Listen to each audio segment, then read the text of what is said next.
So we're Crossroads Fund. Welcome. Hey, we've been around for since 1981. Not me specifically, but the institution. And Crossroads Fund has been supporting groups fighting for social change since then. So it's really just at the nature of the work that we fund and support. For those who might not speak the language in that way, we define social change work as people in communities collectively working together to challenge or resist any type of conditions, institutions, or policies that maintain oppression. We're a public foundation, which means we are 501(c)(3) status, nonprofit, and we approach our work with a fundraising or donor organizing framework, meaning that our work is really relational, it's base building, and it's a pool of resources not only from individuals, but other foundations and businesses to strengthen the ecosystem of social change and really relying on a really diverse pool to make progressive movements stable. And we fund a lot of work that is quote unquote controversial to radical, risky by traditional philanthropy. Um, so the more radical and risky, the better that we love, because we know that's not getting funded by traditional philanthropy or the landscape as a whole. Um, we're gonna do, so this is our cute staff. We've grown slowly but surely. We are 9. And we're in the Logan Square, Avondale area, our offices. But yeah, this is our staff. Jane Kimondo is our fearless leader. But we have many others in the mix as well.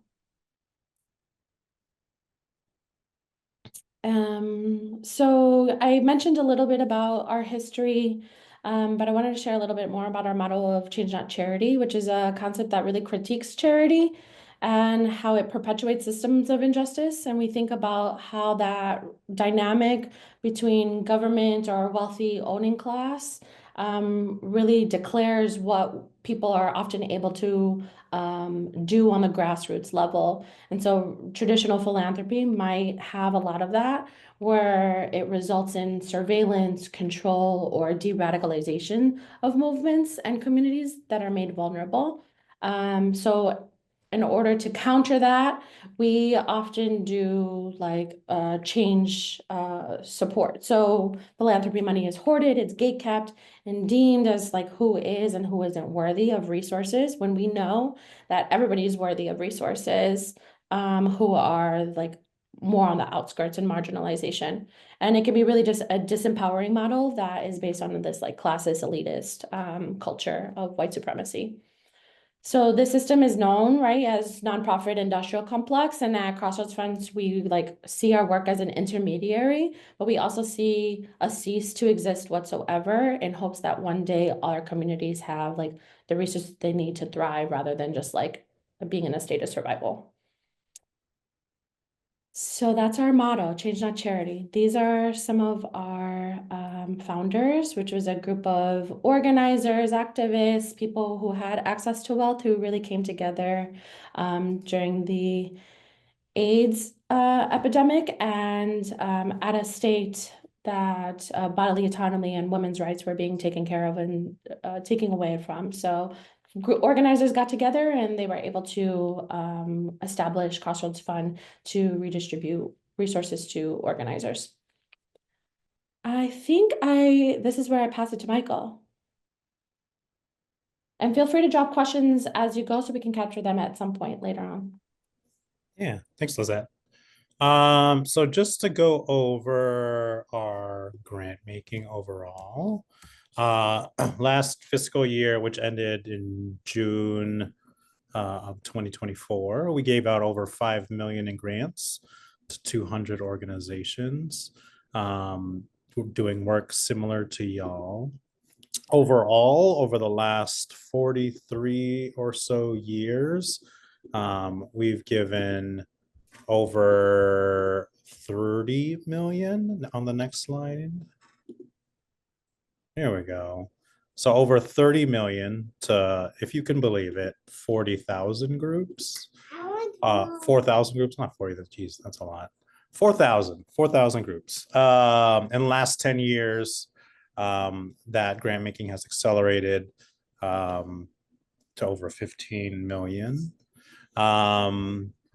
So beyond just giving grants, we like to think of our work as sustaining movements. So we have our grant making, which includes our core grants, like the seed fund for which many of you are applying, as well as pooled funds that we pool from philanthropy. So like the Racial Justice Pooled Fund or the Solidarity Fund. We think about in sustaining movement, giving seed grants, building movements, and also having community informed grant making. To that end, the Giving Project with some of the participants whom you met in your small groups. This is a program that we've been doing for the last 11 years now. This is our role in movement, which is organizing donors across race, across class to redistribute wealth. In the last 11 years, over $1 million has been distributed. We gather generally a group of 15 to 20 folks. We have over almost 200 alumni. And the goal this year is to raise 150,000. So ambitious, but we know it's possible. And especially with this administration, we know how important will be given the threats, given the moment, to support grassroots movements in Chicago. Next slide, please. So beyond just the grant making in terms of sustaining movements, we have several programs. The one you see here in this picture is Cultivate, a Women of Color program that provides coaching, networking, political education to a cohort of women of color leaders from grantees from Woods Fund, Crossroads, Chicago Foundation for Women, the Trust, and others. And more recently, the Giving Project, where we, as I mentioned, organize donors and build support, grassroots support for movements. This is my toddler who is having dinner. Say hi, Zoya. I think for the next slide, please. Funding criteria. So I know a lot of y'all may have questions about what we fund, how we fund it, what goes through in terms of what criteria we're considering. The biggest thing that we consider, thinking back to change, not charity, like what does that mean? How do we support things that will change the status quo, not perpetuate it? How do we think about systems change? And so that's one of that first criteria there is really a core part of that, which is this going to change a system? Is this going to change policies or practices or frameworks or lead to transformation in an institution? And so what are those things that will change and lead us towards a more just and thriving world or city? So that's in terms of the screening that staff do on the front end. I think that's a big one that we see from applications. Another one is cross-issue organizing. So for the work that you're applying for, does it appreciate and uplift the intersections of that work? We know that racial justice is interconnected with gender justice, with economic justice. And so how are you just showing that interconnectedness of the work and appreciation of all the different issues that may be impacting an issue like criminal justice or housing? Another one, grassroots leadership. We really want folks who are impacted by the issue that you're working on in a decision-making role, whether that means organizing, leading, planning, working directly on it, whether that means on staff or on board or a key decision maker in the organization. Like how are those folks in power to make the decisions about the work that's happening and it's going to affect their lives? Solid plan, more than just an idea, thinking about how are you going to achieve this thing, right? Like whether it's a campaign for reparations or ending the ban on rent control, like what is the plan to getting there? It's got to be more than just an idea or like got to have, whether it's partnerships or goals or things that you've tried. Next criteria Crossroads Fund is rooted in Chicago, where we grant make a little bit outside the area. I think we've gone as far as some of the outlying counties, Kane, outside, whether that's outside Cook County, meaning Kane, Lake, even Northwest Indiana into Gary. Um, we don't really fund national work or work that is downstate Illinois. That's a limitation that we have. And finally, the other limit is budget. So thinking about annual expenses from the previous year has got to be under 500,000. There might be a question of like, if you're a little bit over, like say 520, 510, that's something that we'll consider. But if you're more in the like 600 range, that might be something that might be a little more challenging. No, I want butter and bread too. Our priorities, so like thinking about getting past that initial criteria. Let's find you some bread and butter. 1 second. So thinking about those initial criteria and that initial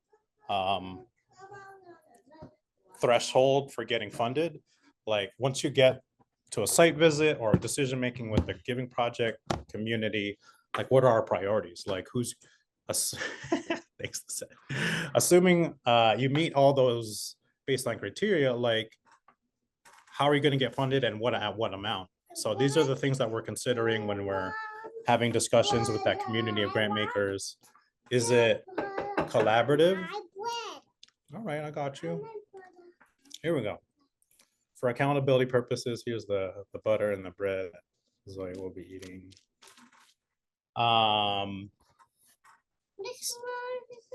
Yeah, yeah, right there. Just a little bit more. A little bit more. All right. Well. All All right. Parenting in a pandemic. Here we go. So is the work collaborative? Is it, working with other groups? We know systems change is not going to happen with just one group. A great example is like the Coalition to End Money Bond. Like that took a lot of work by a lot of folks over many years to make that happen, to be Illinois to be the first state in the country to end money bond. That was a coalition effort led by many folks. Going down to Springfield, educating legislators, like takes a lot of work. Similarly, like Lizette said, is it risk-taking? Like, is this work controversial? Probably may not be getting funded in another place. And so like even more so that why we should support it.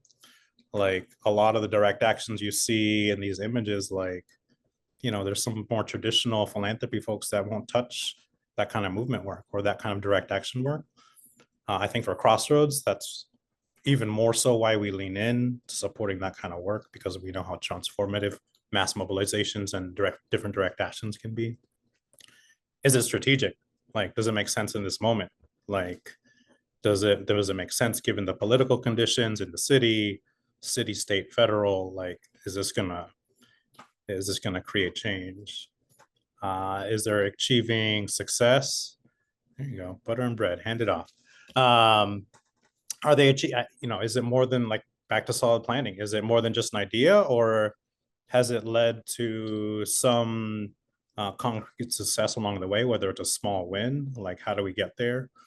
And finally, is it diverse in terms of meeting different fundraising? Like, is there a plan in place to fundraise, whether it's from community, from other folks, whether it's foundations or other individuals, other ways of sustaining the work beyond just a one Crossroads grant?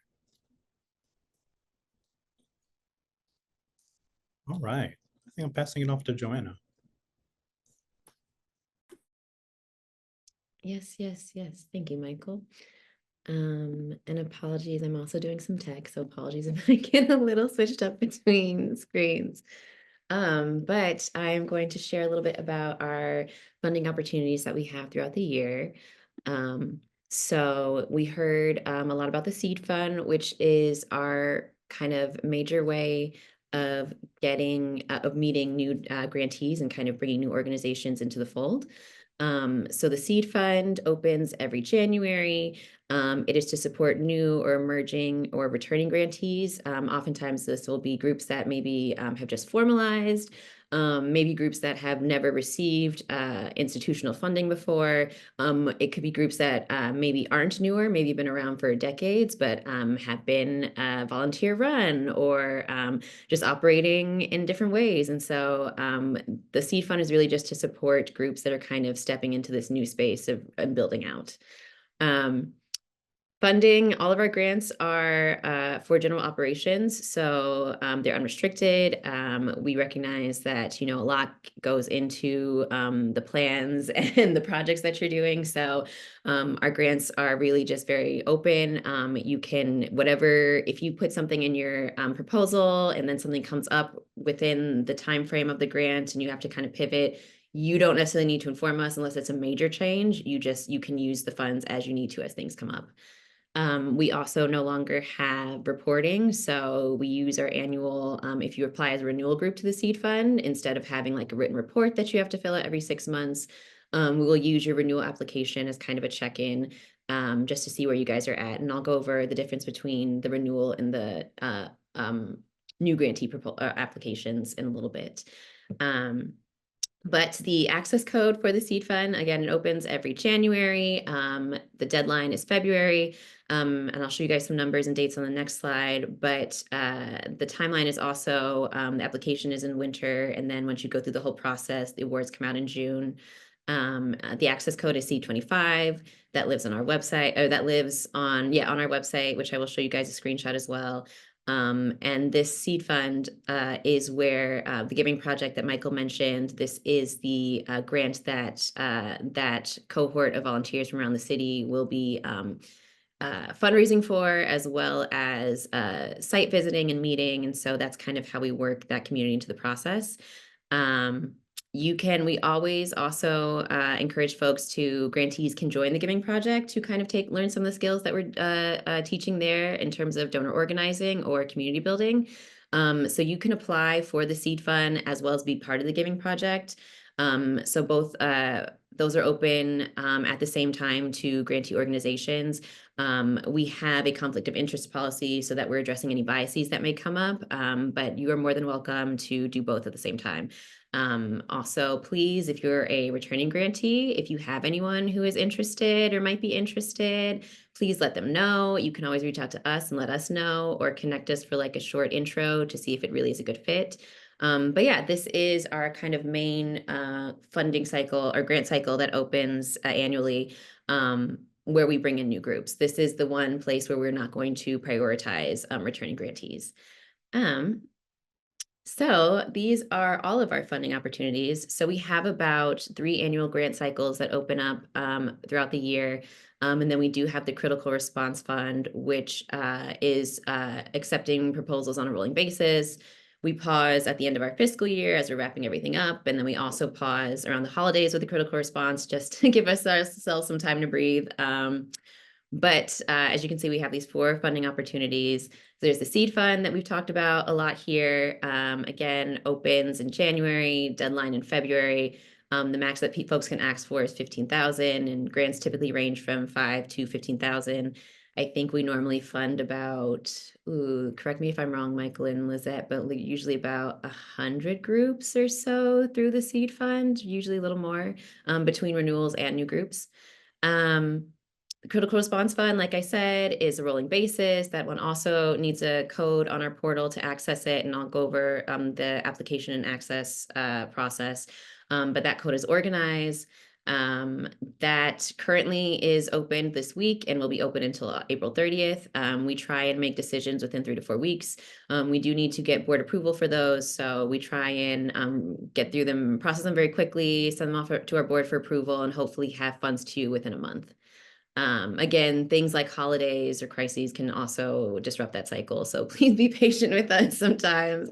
We recognize that critical response can be, very urgent and can feel just very heavy sometimes when you need that money very quickly. So we try and do what we can. We also then have the Youth Fund for Social Change, which is our grant that specifically focuses on funding youth organizing or youth serving organizing. So that opens every fall, usually around September, the beginning of September. It is another fund in which we bring in a community grant making team to decide those grants. And so we pull from all of our youth, anyone who has been awarded the youth fund grant, we will invite them, any of their youth organizers, anyone from age 18 to 30, to join our grant making committee. And then similar to the seed fund, but without the political education, we kind of just discuss what we're seeing, what's going on, what youth organizers are seeing, and then they also go through the site visit process with us as well for the youth fund and decide those grant amounts. So that cycle opens in September and runs. Decisions and award announcements are made in January. For anyone who is waiting still, we will hopefully be coming out with the 2024 announcements in the next couple weeks. But yeah, that is annual. The max is 15,000. I should also say that because we recognize that youth, the budget for youth organizing can be such a small subsection of what an overall organizational budget is. There is a larger range for that. So for the Youth Fund for Social Change, we do have a budget cap at about $1 million. Just recognizing that the actual youth budget within that could be a small percentage. Lastly, we do have the Technical Assistance Fund. This is to support ongoing capacity building needs. It opens every fall. For folks who are familiar and returning grantees, we have had this also open in the spring. The last 2 years, we have not been able to do that just because of our own capacity and the need that we're seeing. So we will not be reopening the TA grant application cycle this it normally opens this month, but we're not going to be opening it for like a spring dispersal. We will be reopening it up in fall 2025, and that is for ongoing capacity building needs. And yeah, just to also cover some of the differences between some of these funding cycles. So like I said, the seed fund is really for those new groups, for us to get that full process of getting to know them and have that site visit. And then the youth fund is similar, but for youth organizing. And then for our technical assistance and critical response fund grants, I think we sometimes have some confusion over what these grants are specifically for. And so just to kind of clarify, the technical assistance is really to support ongoing organizational capacity and coalition building. Funds from those grants can go towards necessary tech purchases or upgrades, including subscriptions or membership fees you might have. So like if you have like an office suite that you need to pay for regularly, you can apply for that through the technical, or put that in your technical assistant proposal. It can also support hosting or attending conferences, retreats, or workshops. It can also be put towards professional development for your staff, or also hiring consultants to support in any of these things like evaluation or strategic planning, things like that. Priority is given for the technical assistance to returning grantees. So like I said, we have had to decline in the last few years because of our own capacity, and we do prioritize groups that have gone through those site visit processes first and that we've met with and just have stronger relationships with. On the flip side, you have the critical response fund. The critical response is really, it's a rolling basis, and it really is for emergent issues.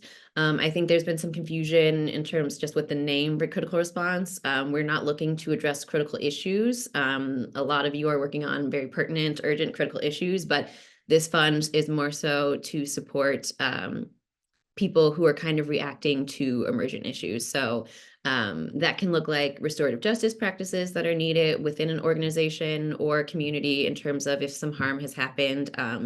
We really want folks to feel safe enough that they can, let us know. We might not need all the details, but we like to see that if there has been harm, you are taking the kind of right steps to try and make sure that everyone is cared for and that things come back together. So you can use the critical response fund for that. It's also for responses to sudden crises or political moments, whether that's you have a brick and mortar space and it flooded and you need to pay for those repairs. Or we've also had folks apply to the critical response fund to get funds to support when there are sudden kind of political shifts. So there are times where maybe you've been kind of talking to an alderperson and they've been really behind the policy that you're pushing, and then all of a sudden they're like, just kidding, like shit, like community support has shifted, and so I don't want to do this anymore. I have to look good. And so there are times where people kind of have to come together very quickly to kind of respond to those shifts and figure out what their plan is going forward. And so we do, the Critical Response Fund can support those moments. Also, just in general, unforeseen obstacles or costs. Basically, again, like I said, emergent issues, it cannot cover budget shortfalls or ongoing or regularly planned programming or recurring events. So occasionally we have had folks apply for an event that is in response to some harm or something that has happened in the community, to do some sort of restorative or community healing programming. But if then you decide that you're going to put on that event, that kind of healing event every year, it becomes annual instead of like a response to a critical moment. So again, we're just, we are really trying to just be kind of have clear boundaries with these two and all these funds, because critical response, we really want to be making sure that we have money around for people when kind of these crises come up or these moments happen, especially like Michael has mentioned with the current political climate and not sure what next year is going to look like. We're trying to make sure that we have funds to kind of respond to things as they come up. Yeah. Okay, so now I will cover our application portal.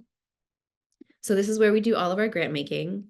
If you do not have it saved somewhere, it'll go out in a follow-up as well as in this presentation that you guys are going to have. But we have, if you go to our website, crossroadsfund.org, you will see at the top here in the blue, there is a link to our grant portal that just stays right on the dashboard. Also in the pull down menu for grants, there is another link to the grant portal. So that's how you can access it. I would definitely say just star or bookmark that if you can, because that's where we do all of our processing and our applications.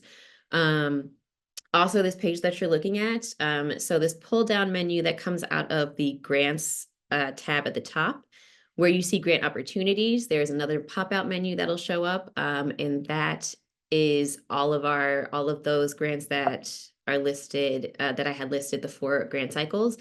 So each of those has its own page with details, some of the history, and then a tab or a section like this at the bottom, which is like the funding criteria, the request types, the eligibility, the process. So if you ever need a refresher, those things also live on our website. Also here, we get this question a lot, access codes. So this box that is highlighted that says how to apply an applicant procedure, the access codes for all of our grants that need access codes live there. On each of those specific grant cycle pages, you will also see a bar that has pertinent details like the deadline, the opening, the announcement time. So when you get to the grant making portal, this is kind of the first page. You will see you'll create an account and you'll be able to log in through here. My email and phone number is also there in case you have any issues need any tech support. I am the person that handles all the grants processing as well as the portal. So if you ever have a question about the portal, just come to me. You can shoot me an email. This will be your dashboard when you do log in. As you can see, there is a tab there that says active request and historical request. In historical request, you'll see anything that has been closed, whether you were awarded or denied. That'll be any grant process that is kind of already completed. And so you'll be able to kind of look back there and also access that for your archives. An active request, that'll be any application that you open that kind of has an ongoing process. And you will be able to apply to, when you sign into when you open up your dashboard, you will see descriptions for the grants that don't need access codes, and you'll be able to open up and access a application directly through there. If it does need an access code, you will, at the top of the screen here, next to this home button, there's a button that says apply. And you will go there and type in the access code, and that will give you access to whichever application, whether that's the seed fund or the critical response. Occasionally, we also do have like pooled or special initiative funds, and you would also access those with an access code from the website. Yeah, and here is the apply page. Again, at the top here is this access code box. As you can see down here, where you see the FY23 Youth Fund for Social Change, that's where you'll be able to see all of our open grant processes that don't need access codes. Okay. And so I'm going to go over a quick review of application. And I'm also going to invite Michael and Lizette if they want to jump in and say anything or add anything. Please feel free, just because I feel like I've been talking for a second. You're doing great. You're doing great. Thank you. Thank you.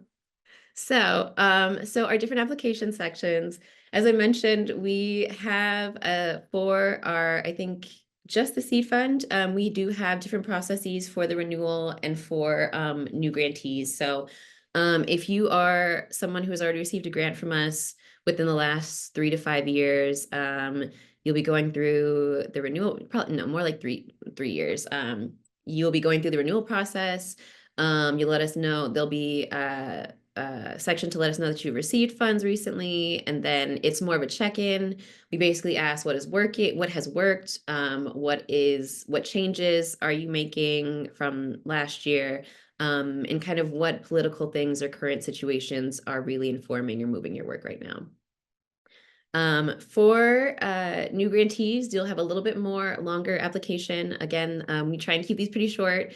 We also, you don't get points for writing beautiful essays. We love if you do, but we really want to make it as easy on you as it is as we can for us. So short and sweet if you want to, and we just want to make it succinct. We really want to just be able to see the picture of what you're doing and how decisions are made.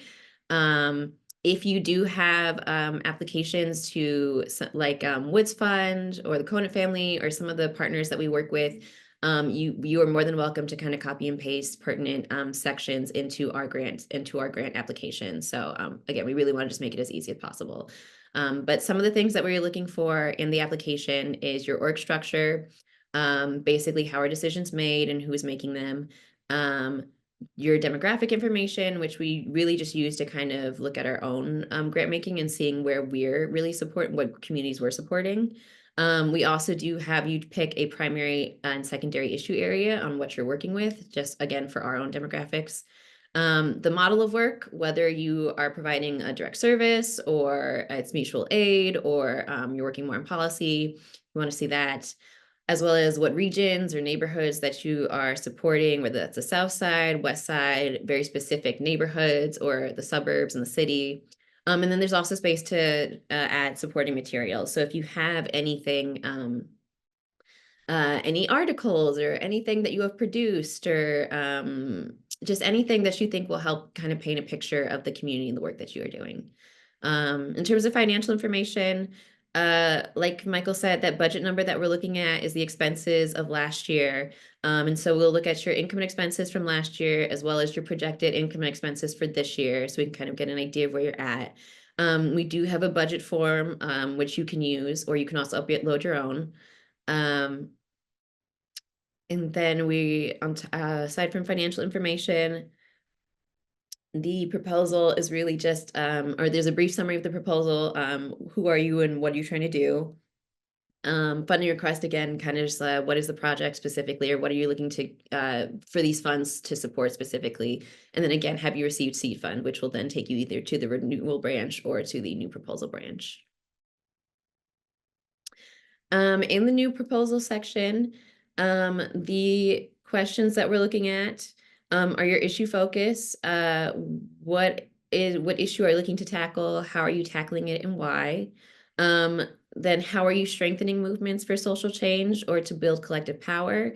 I think Michael covered this a little bit when he was talking about criteria. We're really looking for folks who are affecting some sort of systems change. And so looking for you to kind of explain how is it exactly, do you see your work as fitting into and creating or contributing to that systems change? And then racial justice. How is your work addressing racial or fighting for social justice? Depends again on what kind of issue area you're working on. So you're working with folks who are incarcerated. how are you bringing in the recognition, the awareness of just the prison industrial complex? How are you fighting that? How is it really, how is your work addressing those things, some of the oppressive structures that are holding up the issue? And then also we're looking for a timeline which correlates to the solid plan. Really just want to see that you guys have a solid idea of how one thing is going to lead to another and affect another thing, and that you've kind of budgeted the right amount of time for everything. We're also looking for your fundraising plan. Again, looking for just to see if there's a diverse sources of funding coming in, because you can never rely on philanthropy for too long. And then as well as if you have already gotten any other funding sources, or been awarded any other grants or things like that, as well as your most recent 990 form. And yeah, I think that's it. I don't know if Lizette or Alexis or Lizette or Michael, you have anything to add. But if not, I'll pass it back to Michael. Thanks, Joanna. So just to go over the timeline and what to expect when you're submitting an application, just a heads up. All right, the requests continue. Zoe wants water. 1 second. So just to give you a heads up of what to expect in terms of timeline, it is a bit of a longer process because there is a community of grant makers involved, which is the Giving Project. So once you apply, exactly, my throat is parched. What was the movie? Wasn't that White Man Can't Jump?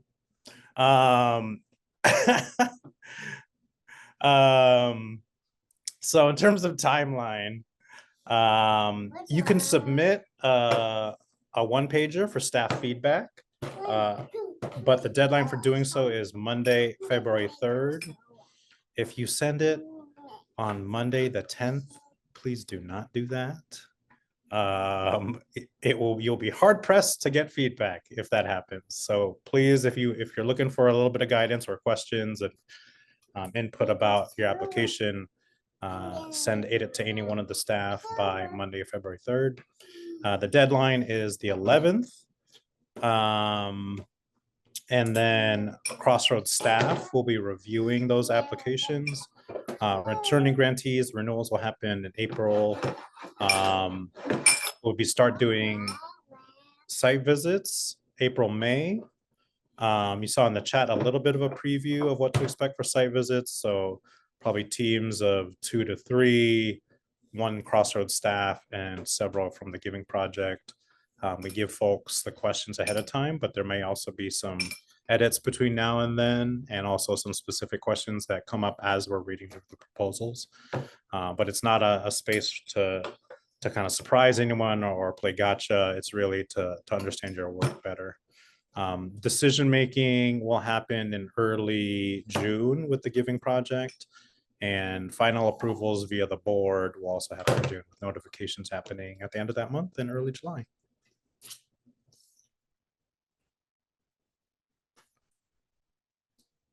And we can open up for questions.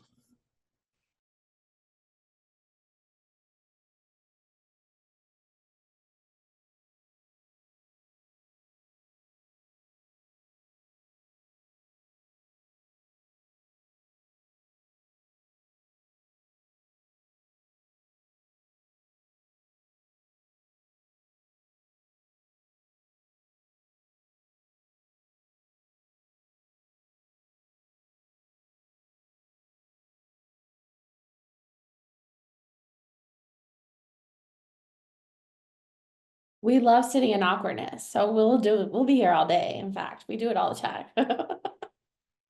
Hi, quick question. I got a little confused with the timeline. So you said that for renewals only, you will renew it in April. So, but then does that mean we get the money earlier too, or how does that work?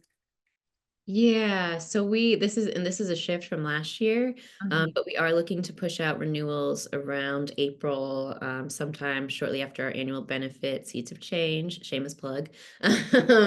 But we are looking to do all the renewals sort of before we start site visits so that we can really focus on the new groups coming in that last month or two. So yeah, announcements, dispersals, hopefully April, mid-April.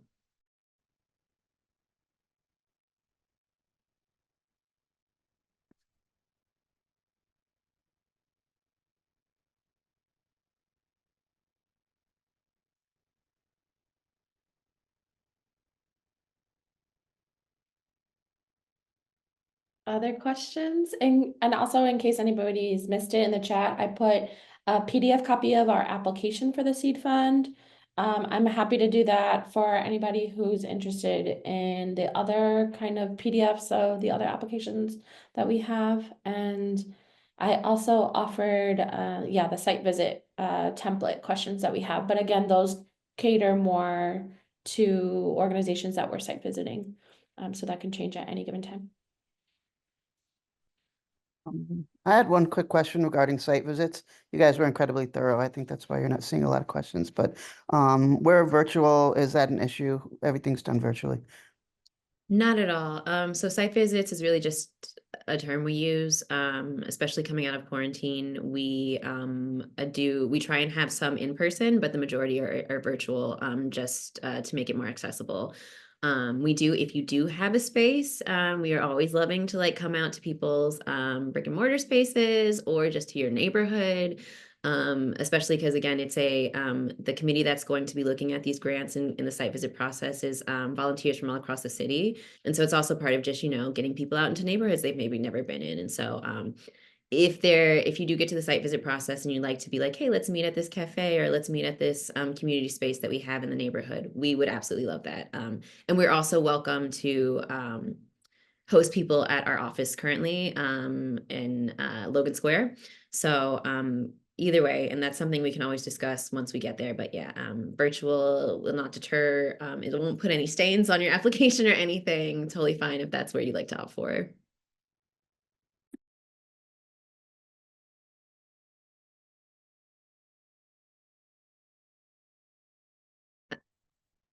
I was gonna answer that question is like, the question is, are we allowed to apply to multiple funds in a given fiscal year? Yes, and assuming a criteria is met.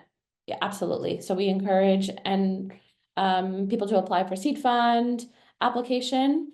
First as a good entry point for new organizations, but if we know you and or your work relatively well, then the opportunity for the following year, you can apply to technical assistance or critical response, but that's more traditional. We're open based on like what is more appropriate. So if there's like urgent emergency needs, then critical response might be a better fit in comparison to a seed fund application. So yeah, we kind of weigh all the options at any given time. I think the best kind of rule of thumb in general is to like talk to Michael, myself, or Joanna to like work through an application if you have any questions like which one should this go to? Are we thinking critical response or TA or something like that? So just kind of, yeah, our door is always open to like talk through a proposal if we need to. Sweet. I feel like, and okay, any other questions are more than welcome. We'll stick around. Otherwise, enjoy your evening. I will put our emails in the chat for Crossroads Fund staff. Looking forward to your one-pagers. And yeah, your visits as you come visit us and we love spotlighting and picking on Michael. But yeah, keep us posted if you guys need anything. We're always around. We're gonna send out this recording in a follow-up.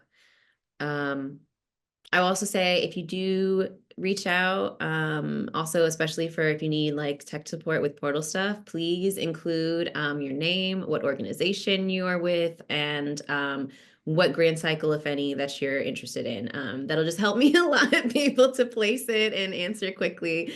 So yeah, but we are here year round, all the program team. There is also one more of us, Noha, who supports some of our capacity building programs. But we are always here to kind of brainstorm and just be thought partners. Yeah. If not, see you all in the streets. Thank you. Have a good evening, y'all. Thank you. See Thanks, y'all in the everyone. street.